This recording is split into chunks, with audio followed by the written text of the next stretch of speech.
피해자 입장에서 생각해보면 너무 두려운 행위잖아요. 자살 소동이라 하더라도 그 사람이 나한테 어떤 짓을 할지 모른다. 자기 목숨도 끊으려고 하는 사람인데 칼을 들고 나 집에 찾아 찌를 수도 있고. 실제로 신고가 들어오는 경우는 엄청 많아요. 그러니까 하루에도 최소 한 경찰서 기준으로 한두 건씩. 아, 하루에? 네, 데이트 폭력이라는 게 단순하게 그냥 데이트하면서 싸우고 남자친구가 여자친구 그냥 밀치고 이런 것도 일종의 데이트 폭력에 해당하거든요. 그 정도로 신고를 하면 어떻게 되냐? 그냥 이제 경찰관 출동하고 왜 싸웠어요? 뭐 여자가 남자친구가 좀 밀치고 해서 싸웠습니다. 그러면 남자친구가 별거 아닙니다. 저희끼리 화해하겠습니다. 이러고 사건이 끝나는 경우가 많아요. 그러니까 수사 절차로 이어지지 않고 현장에서 종결되는 경우가 많아요. 이제 그런 것들이 나중에는 이게 이제 점점 수위가 세지는 거예요. 처음에는 그냥 단순하게 이 정도는 뭐 연인 간에 할 수 있는 행위지 하고 넘어가다가 그러다가 나중에는 아니 왜 지금까지는 별 말이 없다가 거부를 하는 거야 하면서 그거에 대해서 배신감을 느낀다든지 해서 더 심하게 폭력적으로 변하는 거죠. 그러면 정말 어떻게 되면 나중에는 뉴스에 나올 정도로 칼부림이 난다거나 반대 남자 측에서 자살 소동을 벌인다거나 이런 것도 많습니다. 그러니까 유형에 따라 좀 다를 것 같은데 사귄 지 얼마 안 됐고 상대방의 폭력적인 성향을 발견을 빨리 해서 헤어지게 되는 경우면 원만하게 그냥 헤어지고 끝내는 게 좋은데 근데 오히려 이게 조금 상행 기간이 오래되고 폭력에 많이 노출되어 있는 상황에서 헤어질 때는 기존에 데이트 폭행을 당했던 것을 다 모아서 고소를 한다거나 신고를 하시는 게 좋아요. 왜냐하면 사귄 기간이 오래되고 폭행에 자주 노출되어 있던 사람들은 가해자들이 자기가 잘못했다고 생각을 안 해요. 그래서 여자 측에서 헤어지자고 하면 제가 수사를 했던 사건들 대부분은 너 다른 남자 생겼냐? 그러니까 의심을 하기 시작하는 거예요. 그러면서 이제 그때부터 스토킹 행위가 이제 이어지죠. 집에 찾아오고 계속 문자 보내고 하루에 막 전화 막 100통씩 하고 그러다가 이제 안 되면 나중에 자살 소동을 벌이게 돼요. 제가 예전에 했던 사건 중에서는 여자분이 처음에는 그냥 112 신고만 했었어요. 좀 남자친구가 헤어지는 거에 대해서 집에 찾아오고 한다. 그래서 출동해서 확인해 보니까 정말 그 행위밖에 없었어요. 그리고 연락을 좀 자주 온다는 거. 그래서 사건을 이제 진행을 할지 여부를 이제 한번 1차적으로 여쭤보거든요. 피해 진술도 그냥 좀 하기 싫다. 이게 좀 문제화되면 나도 좀 껄끄러워서 넘어가고 싶다. 라고 하셔서 넘어갔어요. 근데 그 다음에 또 신고가 들어온 거예요. 남자친구가 자기 손목을 끈 사진을 보내고 이런다. 자살하겠다고 막 문자를 보낸다. 그래서 그때까지만 해도 실제로 자살하려고 한다 정도만 했지 자살 시도는 안 했었거든요. 근데 이제 세 번째 신고가 또 들어옵니다. 실제로 팔목을 그어서 피가 나는 사진을 보낸 거예요. 그래서 저희가 이제 바로 그분 모시고 경찰서로 와서 보호 조치 해드리고 남자 가해자의 집으로 찾아갔어요. 찾아가 보니까 집 문을 안 열어주는 거예요. 그래서 사람이 안에 없다는 듯이. 그래서 이제 119 출동을 시켜서 문을 개방하고 들어갔습니다. 들어가 보니까 진짜 피를 흘리고 있더라고요. 소주를 뭐 한 10병을 마시고. 그러니까 이게 정말 그 피해자 입장에서 생각해보면 너무 두려운 행위잖아요. 자살 소동이라 하더라도 그 사람이 나한테 어떤 짓을 할지 모른다. 자기 목숨도 끊으려고 하는 사람인데 칼을 들고 나 집에 찾아 찌를 수도 있고. 그래서 이제 바로 구속이 됐습니다. 그러면 일단 구속이 되고 그러면 재판 단계에서도 이제 구속 상태로 진행이 되거든요. 그러면 일단 사회에서 격리가 되잖아요. 그러면 좀 정신을 차리게 돼요. 내가 이런 행동들이 법적으로 이런 처벌을 받을 수 있겠구나.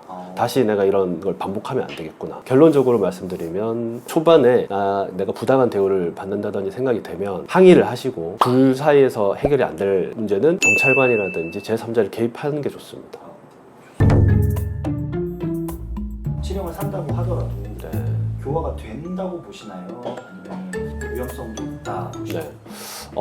비율적으로 따지면 거의 한 9대1 정도로 교화가 된다고 보거든요. 한 10%에서 20% 이외에는.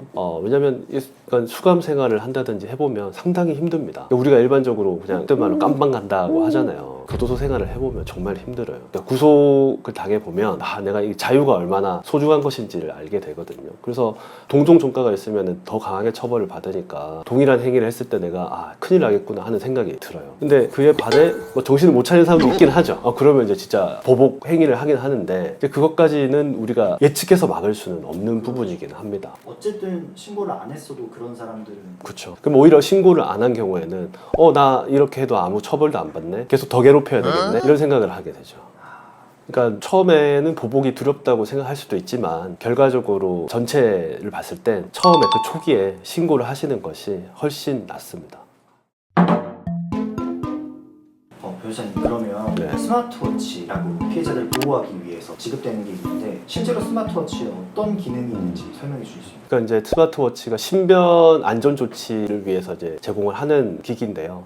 최근에 보니까 그 전한길 씨라고 지금 이제 신변 위협을 많이 느끼신다고 해서 경찰 측에서 스마트워치를 지급했다고 기사가 뜨더라고요. 그러니까 스마트워치가 일반적인 스마트워치하고 외형은 똑같은데 특수 장치가 돼 있어요. 원터치로 바로 112로 신고가 됩니다. 신고가 되면 해당 스마트워치의 위치를 정확하게 파악할 수 있는 정보를 송신을 하게 되거든요. 그러면 경찰 지구대나 파출소에서 이 해당 스마트워치가 있는 위치로 찾아오기가 너무 쉽겠죠. 그리고 위험에 노출되어 있기 때문에 신고를 한 때부터 자동으로 그 대화 내용들이 녹음이 됩니다.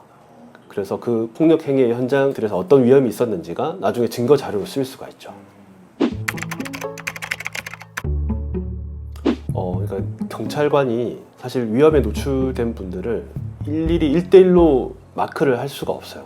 왜 그러냐면 어떤 특정인의 위험이 노출된 분을 한 사람의 경찰관이 맡아서 보호를 해드리게 되면 나머지 치안 공백이 생겨버려요. 어쨌든 우리가 치안력이라는 거는 전국에 균등하게 우리 국민들의 안전을 위해서 배정이 돼야 되는 거잖아요. 근데 특정인을 지켜드리는 대신 다른 분들이 위험에 노출이 되면 그것 또한 치안의 부재이기 때문에, 그래서 경찰 단계에서 안전조치라는 거는 그러니까 스마트워치를 지급한다거나 아니면 특정 위험에 노출된 분들 주변에 순찰을 돈다거나 그런 것들이 있는데, 그게 실효적으로 효과가 있냐라고 국민들은 생각하실 수가 있어요. 그래서 최근에 경찰청에서는 지자체와 사업들을 연계해서 신변 보호 사업들을 하고 있어요. 이제 경찰청도 하고 있고, 최근에는 경남지방경찰청에서도 제가 근무할 때까지만 해도 사업을 진행을 하고 있는데, 그 사업 내용이 뭐냐면 위험에 특별히 노출된 분들에 대해서는 경호업체랑 협약을 맺어가지고 24시간 7일에서 10일 사이 정도 일과 내내 보호를 해드립니다. 그러니까 사설 경호원 같은 제도죠. 그거를 이제 국가나 아니면 지자체 지원을 받아서 그분들이 위험에서 어느 정도 벗어날 때까지는 지켜드리는 그런 사업이 연계가 되고 있어요. 그래서 국가에서 할 수 없는 일은 뭐 지자체라든지 아니면 그런 복지 사업을 통해서 추진하는 것도 하나의 방법이라고 생각합니다. 지역이 한정적으로 있나요? 아니면 전국에서? 지금은 제가 알기로는 경찰청하고 각 시도청별로 지자체와 연계된 곳에서는 진행을 하는 걸로 알고 있는데요. 제가 안 그래도 사업 지정을 하는 검토위원으로 선정이 돼 있어서 경남지방경찰청은 사업을 진행한다는 거 알려드리겠습니다. 신청할 수 있는 어떤 기준으로? 그러니까 보통은 교제 폭력이라든지, 그러니까 데이트 폭력을 사실 교제 폭력이라고도 하거든요. 아니면 스토킹으로 심각한 그 신변 위협에 노출돼 있는 분들, 그건 각 지방 경찰청별로 그 요건에 따라 검토를 한번 해요. 이분들에 대해서 과연 이런 조치가 필요한지 안 한지. 왜냐하면 예산이 들어가는 부분이기 때문에 그걸 한번 요건에 따라 검토를 하고 심각한 신변의 위협을 느끼는 상황이다라고 하면 바로 즉시 지원이 가능합니다. 오늘은 데이트 폭력에 관해 알아봤습니다. 혹시라도 이런 피해를 입으신다면 혼자서 속상해하지 마시고 주변 법률 전문가에게 빠르게 상담을 받아보실 것을 추천드립니다.